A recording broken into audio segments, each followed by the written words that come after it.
이러한 것을 놓고 보면 요한이 조금 소극적으로 생각한 게 아닌가? 도망친 거 아닌가? 라고 생각을 하실 수도 있습니다. 하지만 요한은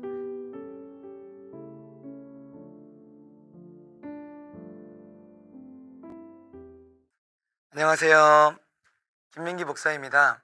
오늘은 예수님의 제자 요한에 대해서 함께 알아보도록 하겠습니다. 요한은 세베대와 살로메의 둘째 아들로서 형으로는 예수님의 제자 야고보가 있습니다. 야고보와 요한은 갈릴리 호숫가에서 물고기를 잡다가 예수님의 제자가 되어서 예수님을 따르게 되었습니다. 초대교회의 기록을 보면 요한을 가리켜서 호 에피스테디오스라고 부릅니다. 이 말의 뜻은 가슴에 기댄 자라는 뜻인데요. 요한복음 13장 23절을 보면 요한이 예수님의 가슴에 기대어 있는 것을 볼 수 있습니다. 그만큼 요한은 예수님과 친밀한 사람이었다는 것이죠. 요한은 예수님과 가까이 하면서 점점 그의 마음이 변하기 시작을 합니다. 근묵자흑이라는 말이 있죠. 먹을 가까이 하면 검어진다.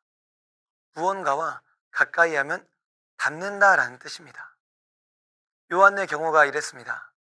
그의 불같고 성미 급했던 성격은 예수님과 친밀하게 지내기 시작을 하면서 점점 성격이 깎이고 바뀌어 가기 시작을 합니다. 그는 예수님의 사랑을 보았고 예수님의 끊임없는 자비와 용서를 보았습니다. 요한은 사랑을 받는 사람만이 아니었습니다. 물이 고이면 썩는다고 하죠. 요한의 마음은 썩지 않았습니다. 그는 받은 사랑을 전달해 주는 사람이었기도 합니다. 그가 기록한 요한의 문서들을 보면 우리가 그가 사랑을 어떻게 베풀었는지 알게 됩니다. 요한일서 3장 23절 말씀입니다. 그의 계명은 이것이니 곧 그 아들 예수 그리스도의 이름을 믿고 그가 우리에게 주신 계명대로 서로 사랑할 것이니라. 이처럼 요한은 자기가 받은 예수님의 사랑을 자신의 제자들에게도 가르쳐 주었습니다. 그리고 참된 사랑은 자기 혼자만 품는 것이 아니라 이웃들에게도 나누어줘야 한다고도 이야기하고 있습니다. 하루는 요한의 제자가 요한에게 와서 이렇게 물었다고 합니다.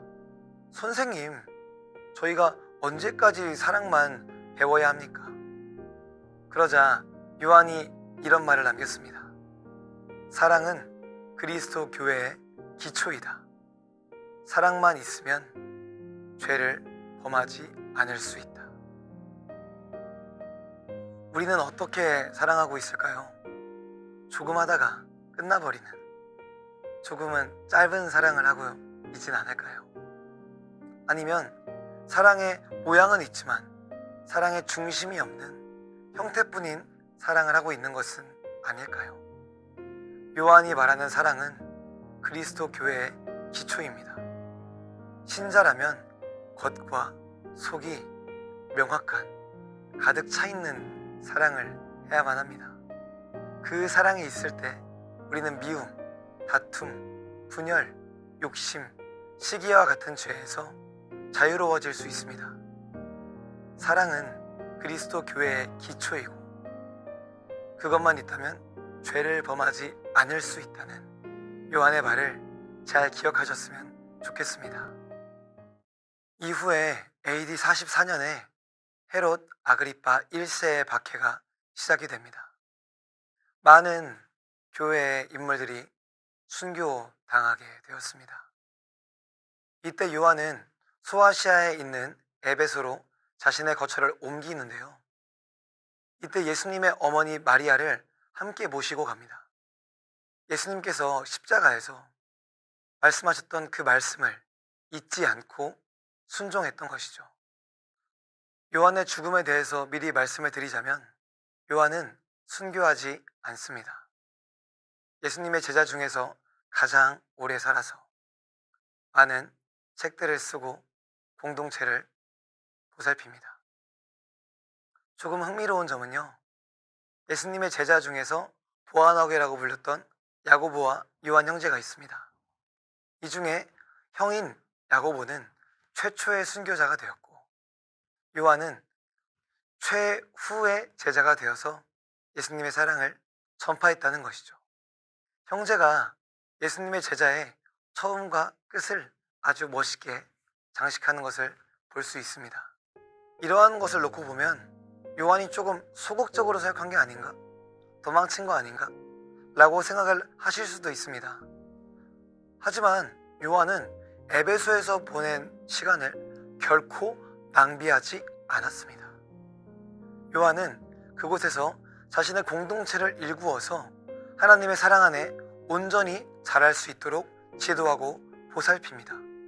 게다가 소아시아에 있는 7교회들을 잘 치리하면서 그리스도를 향한 사랑을 전파합니다. 다른 제자들이 죽음으로써 사랑을 증명했다면 요한은 다음 세대의 사랑을 계승함으로써 예수님에 대한 사랑을 증명한 것입니다. 이후 도미티아누스 황제의 박해가 시작이 됩니다. 그때 요한은 에베소 앞바다에 있는 파트모스 섬, 성경에는 반모섬으로 나와 있는데요, 반모섬으로 귀향을 갑니다. 요한은 그곳에 한 동굴에 들어가 유배 생활을 했습니다.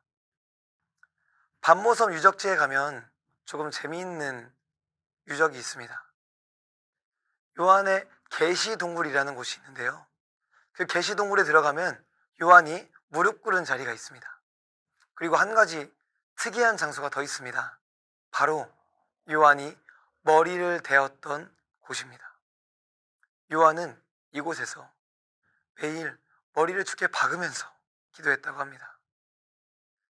그래서 요한을 그린 성화를 보면 요한의 머리가 불룩 튀어나와 있는 것을 볼 수 있습니다.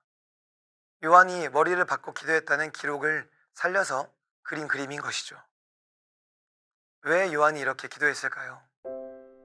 요한은 공동체를 정말 사랑했던 사람입니다. 그런데 그 공동체를 보지도 못하고 공동체와 함께 있지도 못하고 반모섬에 귀양당해 있다는 사실이 큰 절망과 외로움이 되었을 것입니다.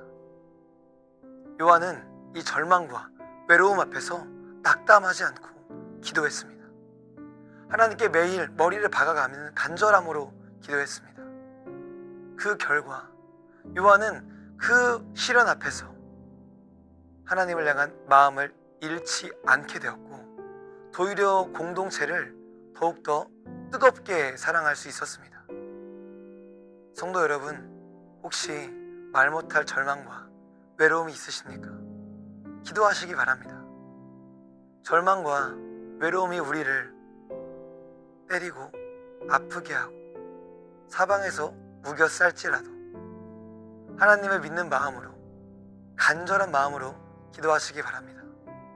사도 요한처럼 머리를 박는 간절함으로 주님께 기도할 때 하나님께서 우리에게 시련을 이길 수 있는 힘을 주시고, 시련 후에 더 성장하여서 하나님을 향한 주님의 사랑의 자녀로 자리매김하는 성도가 될 수 있을 것입니다.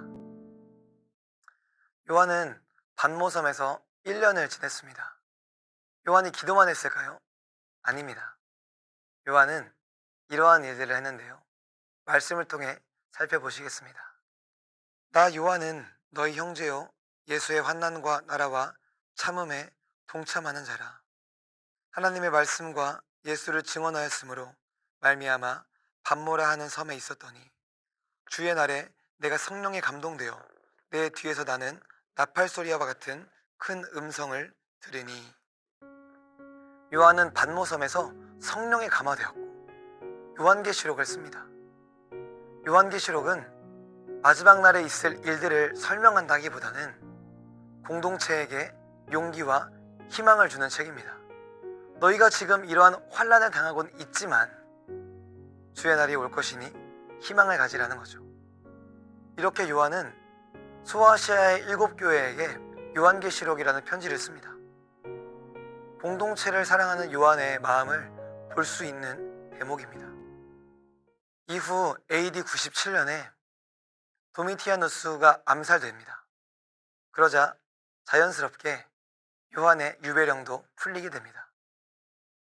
요한은 기쁜 마음으로 에베소로 돌아옵니다. 하지만 그 앞에 펼쳐진 모습은 참 가슴 아팠습니다. 에베소의 공동체가 망가져 있었기 때문입니다. 영지주의라는 이단이 출몰해서 사람들을 미혹해하고 있었고, 디오드레베라는 사람이 일어나 사람들을 권력으로 조종하며 무리를 만들고 요한의 가르침을 부정하였습니다. 이때 요한은 굉장히 노쇠해 있었습니다. 기록에 따르면 이때의 요한은 혼자는 걸어다닐 수도 없어서 부축을 받아야 했고 설교도 제대로 하지 못했다고 합니다.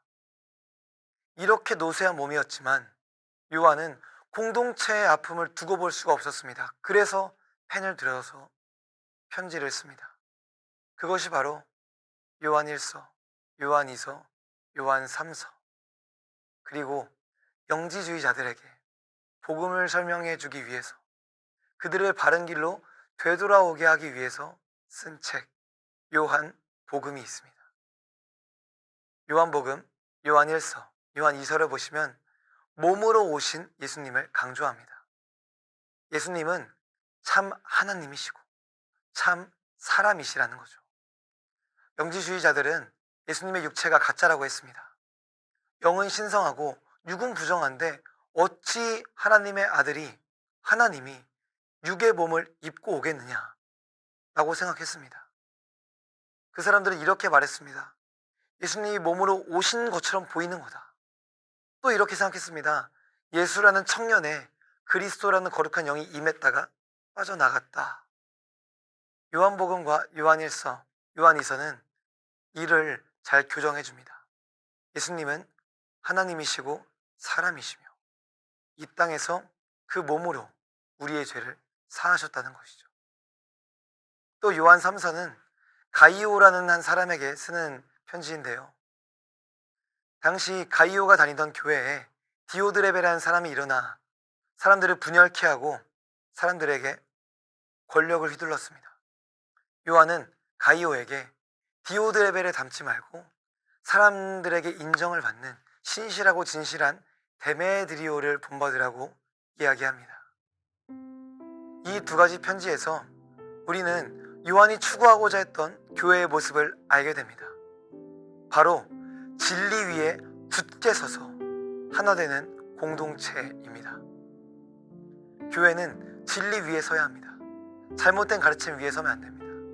그리고 교회는 분열하지 말고 하나가 되어야 합니다. 이것이 요한의 말씀 안에 숨겨진 교회의 모습인 것입니다. 사랑하는 성도 여러분, 교회가 힘을 잃어가고 있습니다. 코로나라는 위기 앞에서 교회가 신앙의 힘을 잃고 와해되고 있습니다. 교회의 힘은 어디로부터 나올까요? 진리 위에 하나 될 때, 그때 교회의 힘이 발휘됩니다. 예수 그리스도라는 반석에 굳게 서서 사랑으로 하나가 될 때 교회는 세상에 그 힘을 드러낼 수가 있습니다. 우리 영등포 중앙교회가 그랬으면 좋겠습니다.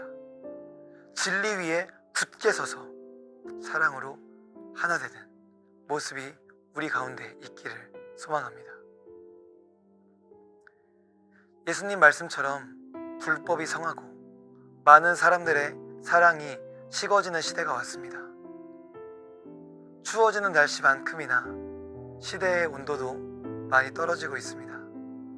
이때 우리가 그리스도인의 다름을 증명했으면 좋겠습니다. 우리의 자아를 버리고 예수님께서 알려주신 사랑으로서 우리를 채워서 세상에 예수 그리스도의 사랑을 알려주고 이 시대의 온도를 높여가는 성도가 되기를 소망합니다. 사랑하는 영등포 중앙교회 성도 여러분, 또 쉐마 성경 인물 탐구에 함께 하시는 여러분, 여러분의 인생에 하나님의 사랑이 가득 차고 또 그 사랑이 발휘되기를 주님의 이름으로 간절히 소망합니다.